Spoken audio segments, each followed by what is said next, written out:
So class VPM की next example हम कर रहे हैं ताकि आप लोगों को ये जो है वो क्लियर हो जाए। थोड़ी सी वीडियो लंबी हो जाएगी, कोई प्रॉब्लम नहीं है, पर आपको समझ आ जानी चाहिए। अगर आपको समझ आ जाए तो कोई प्रॉब्लम नहीं है, वीडियो की खैर है।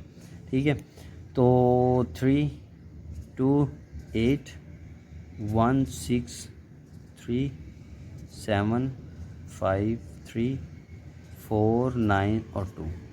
ठीक है, ये हमारे पास क्या है, वैल्यूज़ हैं, डेस्टिनेशंस हैं। उसके बाद 300 400 500, इधर हम ले लेते हैं 250 350 400 और 200। ये सप्लाईज़ हैं, ये डिमांड है।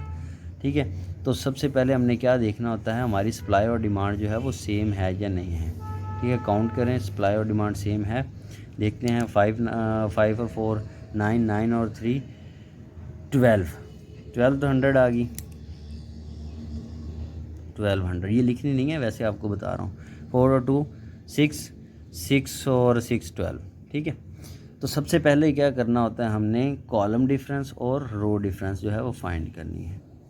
ठीक है, मैं इधर कॉलम के लिए बना लेता हूँ और इधर मैं क्या करता हूँ, रोज़ के लिए बना लेता हूँ। इसे रो 1, इसे रो 2, इसे रो 3, 1 2 3। इसे कॉलम 1, इसे कॉलम 2, इसे कॉलम 3 और इसे कॉलम 4 का नाम दे देता हूँ। ठीक है, तो ये मैंने क्या किया है, वैल्यूज़ के लिए डिफाइन कर लिया।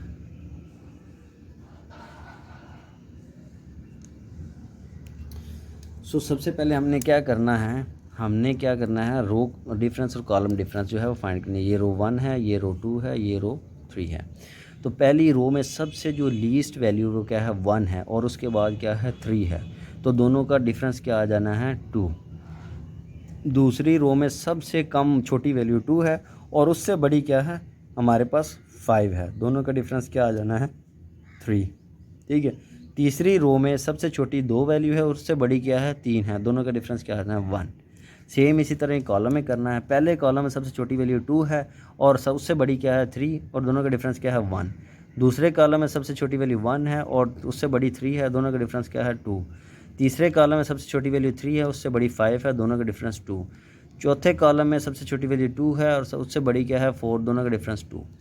अब जब ये डिफरेंस आ जाना है तो आपने इन 6 और 7 वैल्यूज़ में से देखना है कि सबसे बड़ी वैल्यू क्या है, 3।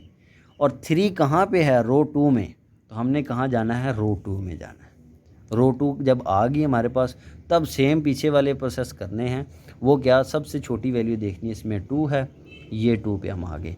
अब देखना उस हिसाब से, इसकी 2 के हिसाब से इसकी सप्लाई क्या है, 250, और डिमांड क्या है, 400। ठीक है, तो 250 छोटी है, 250 इधर ऐड करूँगा, इसको 0 कर दूँगा और इधर 150 लिख दूँगा। 400 में से 250 माइनस कर दिया। ठीक है, अब देखिए 0 क्या हुआ है हमारे पास, हमारा कॉलम हुआ है, तो इन सब को क्या कर दूँगा, निगलेक्ट। सेम आए जी, फर्स्ट रो में अब ये ख़त्म, ये सारे रह गए। तो सबसे छोटी वैल्यू 1 है, उससे क्या है, बड़ी वैल्यू 4 है, तो क्या आएगी हमारे पास, 3 डिफरेंस। रो 2 में सबसे छोटी वैल्यू 5 है और उसके बाद 6 है, तो क्या आएगा, डिफरेंस 1। रो 3 में सबसे छोटी वैल्यू 2 है, उसके बाद क्या है, 3, तो डिफरेंस क्या आएगा, 1। इसी तरह यहाँ बाजा जी, कॉलम 1 निगलेक्ट हो चुका है, इसको हम डैश लिख देते हैं। सबसे कॉलम 2 में सबसे छोटी वैल्यू 1 है, उससे बड़ी 3 है, तो डिफरेंस 2। इसमें 5 है, सबसे 3 है सबसे छोटी, तो उससे बड़ी क्या है, 5, तो 2 डिफरेंस। इसमें 2 है सबसे छोटी, उससे बड़ी 4 है, तो 2 डिफरेंस। अब इन जो है 6 वैल्यू में देखिए 3 बड़ी है। 3 कहाँ पे है, रो 1 में है, तो रो 1 ये है जी।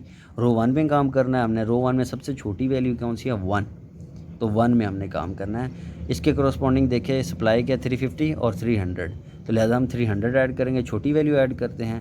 300 ज़ीरो हो जाएगा और ये 50 हो जाएगा, और ये ज़ीरो हुई है तो रो को हम क्या कर देंगे, निगलेक्ट कर देंगे। सही है, बहुत इंटरेस्टिंग है, थोड़ा सा इंटरेस्ट ले करेंगे, आपको बड़ा मज़ा आएगा ये करने में। बाकी हमारे पास 6 वैल्यूज़ रहेगी। तो आएँ, सबसे पहले रो 1 निगलेक्टेड होगी। रो 2 में देखिए सबसे छोटी वैल्यू क्या है, 5, उसके बाद 6 है, तो डिफरेंस क्या आ जाएगा, 1। रो 3 में देखिए सबसे छोटी 2 है और उसके बाद 3 है, तो डिफरेंस 1। इसी तरह कॉलम में आ जाए, पहला कॉलम निगलेक्ट हो चुका है। दूसरे कॉलम में देखें सबसे छोटी वैल्यू क्या रह गई है, 3, और उससे बड़ी क्या है, 6, तो डिफरेंस क्या आएगा, 3। तीसरे कॉलम में देखें 3 है और 5 है, डिफरेंस क्या आएगा, 2 है और 9 है, डिफरेंस क्या आएगा, 7। ठीक है। जब ये वैल्यूज़ आ गई तो सबसे बड़ी क्या है 7, और किस में आ रही है कॉलम 4 में, तो कॉलम 4 में हमने काम करना है। कॉलम 4 में सबसे छोटा क्या है 2। अब इसके करस्पॉन्डिंग देखें 2 है, 500 200 छोटा है, 200 क्या करेंगे ऐड, ये 0 हो जाएगा और इधर रह जाएगा 300। कॉलम 0 हुआ है तो कॉलम को निगलेक्ट कर देंगे, बाकी रहेगी 4 वैल्यू। फिर आ जाए जी रो 1 में देखेंगे, रो 1 क्या हो चुकी है निगलेक्ट। रो 2 में देखेंगे 2 वैल्यू बची हैं, इनमें सबसे छोटी कौन सी है 5, उससे बड़ी 6 है तो 1। रो 3 में देखेंगे सबसे छोटी 3 है, दोनों का डिफरेंस क्या आता है 0, तो डैश लगा देंगे। ठीक है, एक ये भी आपका पॉइंट क्लियर हो गया, जहाँ पे 0 आ जाएगा वहाँ डैश लगा देंगे, 0 भी लिखते कोई इशू नहीं है, not a big deal. Column 1 क्या है हमारे पास निगलेक्टेड है। कॉलम 2 में सबसे छोटी वैल्यू कौन सी है 3, उससे बड़ी क्या है 6, तो डिफरेंस क्या आ जाएगा 3। कॉलम 3 में देखेंगे 3 है और उसके बाद 5 है, डिफरेंस क्या आ जाएगा 2। कॉलम 4 क्या है निगलेक्टेड है। अब इन 3 वैल्यू में से देखेंगे कौन सी बड़ी है 3 कहाँ पे आ रही है जी कॉलम 2 में आ रही है। ठीक है, 3 कॉलम 2 में आ रही है, कॉलम 2 में हम काम करेंगे। कॉलम 2 में सबसे छोटी वैल्यू क्या है 3 में काम करेंगे। 3 का क्रॉसपॉन्डिंग देखें 50 है और इधर क्या है 300 है। ठीक है, तो 50 छोटा है, 50 को 0 कर देंगे, इधर 250 हो जाएगा, 50 इधर ऐड कर देंगे। अब ये 0 हो गया तो ये कॉलम क्या हो जाएगा निगलेक्ट हो जाएगा। अब हमारे पास बची 2 वैल्यूज़। ठीक है, अब फिर वो प्रोसेस करना है तो वही प्रोसेस कर लें, अगर नहीं करना तो देखें इन दोनों में छोटी कौन सी वैल्यू है, कौन सी वैल्यू है 3। असूलन तो वो करना चाहिए प्रोसेस, ठीक है, करना है तो कर ले, नहीं तो जब 2 वैल्यू इस तरह रह जाएं और ऊपर नीचे हों तो क्या करें 3 जो है वो छोटी वैल्यू है, तो 3 को क्या करेंगे हम 3 लेंगे, 3 के करस्पॉन्डिंग देखें कौन सा है 400 है और 150 है। ठीक है, 400 है सॉरी और 250 है, तो हम क्या ऐड करेंगे 250 ऐड करेंगे ना, तो ये 0 हो जाएगा और यहाँ 150 बच जाएगा। सही है, तो ये क्या होगी हमारे पास रो जो है वो 0 हुई है, तो लिहाजा ये निगलेक्ट, ये पहले ही निगलेक्टेड है। ठीक है, इधर क्या रह गया आप देखिए एक ही वैल्यू रह गई है 5 और ये 150 है, ये 150, हमारा क्वेश्चन बिल्कुल ठीक चल रहा है। ठीक है, तो 150 से कटेगा तो इधर 150 लिख दें और इधर क्या ये निगलेक्ट कर दें। हमारे पास क्या है देखिए सप्लाईज़ भी सारी 0 होगी, डिमांड भी सारी 0 होगी। सही है, जब ये चीज़ हो जाए तो आपने सेम वैसे ही क्वेश्चन की तरह पीछे वाले की तरह करना है। 300 multiply by 1 plus 250 multiply by 2 plus 150 multiply by 5 plus 5 multiply by 3 और प्लस 250 मल्टीप्लाई बाई 3 और प्लस 200 मल्टीप्लाई बाई 2, सारे जो है वो काउंट हो गए, ये सब बनेंगे 2850, ये आपका आंसर आ जाएगा। सो क्लास कोई मुश्किल नहीं है, आप लोग थोड़ी सी एग्जांपल को देख के ध्यान से समझेंगे तो आप लोगों को ये क्या हो जाएगा क्लियर हो जाएगा।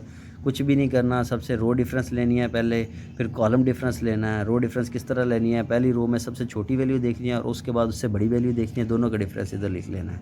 ठीक है, फिर रो 2 में इस तरह करनी है, सबसे छोटी वैल्यू उसके बाद उससे बड़ी वैल्यू, दोनों का डिफरेंस लिख लेना है। फिर रो 3 में इस तरह करना है, सबसे छोटी वैल्यू उससे बड़ी वैल्यू, उसके बाद जो बड़ी वैल्यू होती है वो उनका डिफरेंस लिख लेना है। इस तरह कॉलम में लिख लेना है, तो जब लिखे जाएँ तो उनमें देखनी है सबसे बड़ी वैल्यू कौन सी है। तो वो अगर रो 2 में आए तो रो 2 में काम करना है, रो 3 में आए रो 3 में काम करना है। अगर रो 3 में आएगी रो 3 में देखेंगे सबसे छोटा वैल्यू कौन सा है, सारा पीछे वाला प्रोसेस स्टार्ट हो जाएगा। सबसे छोटी वैल्यू 2 होगी, 2 के करस्पॉन्डिंग हम देखेंगे सप्लाई और डिमांड। ठीक है, डिमांड और सप्लाई देखेंगे, जो छोटी होगी वो इधर लिख देंगे, लिखने के बाद वो माइनस कर देंगे, जो 0 होगा उसको हम निगलेक्ट कर देंगे। तो सेम ऐसे ही प्रोसेस होगा। सो ये हमने क्लास जो है वो 2 लेक्चर्स में हमने ट्रांसपोर्टेशन प्रॉब्लम को कवर कर लिया है, जिस पे हमने 3 मेथड पढ़े हैं। एक तो हमारा north west corner cell method है, दूसरा हमारा लेटेस्ट फिर बोलना है लीस्ट काउंट जो है लीस्ट कॉस्ट सेल मेथड है, और थर्ड जो हमारा जो है VPM है। तो होप्स हो कि आप लोगों को अंडरस्टैंड हो गया होगा। इसे ध्यान से अच्छी तरह रिलैक्स होकर करें, बिल्कुल मुश्किल नहीं है, बहुत ईजी है। 2 से 3 दफ़ा वीडियो को देखेंगे, पॉज करके देखेंगे तो आप लोगों को समझ आ जाएगी। 2 से 3 दफ़ा प्रोसेस को देखें, बहुत ईजी है, समझ आ जाएगी। So thank you very much class. अपना ख्याल रखें, अपने पेरेंट्स का ख्याल रखें और इसको ध्यान से करते रहें, क्योंकि ये जितनी प्रैक्टिस आप करेंगे उतना आपके लिए ये अच्छा है। क्योंकि प्रैक्टिस होगी तो आप एग्ज़ाम में आएगा तो विद इन 10 मिनट ये आप सॉल्व कर सकेंगे। अगर प्रैक्टिस नहीं होगी तो ये आपका 10 मिनट में सॉल्व नहीं होगा। क्वेश्चन थोड़ा सा लेंथी होता है और टाइम पेपर में कम होता है। So try to do practice. ठीक है। Stay home, stay safe class. अल्लाह हाफिज़।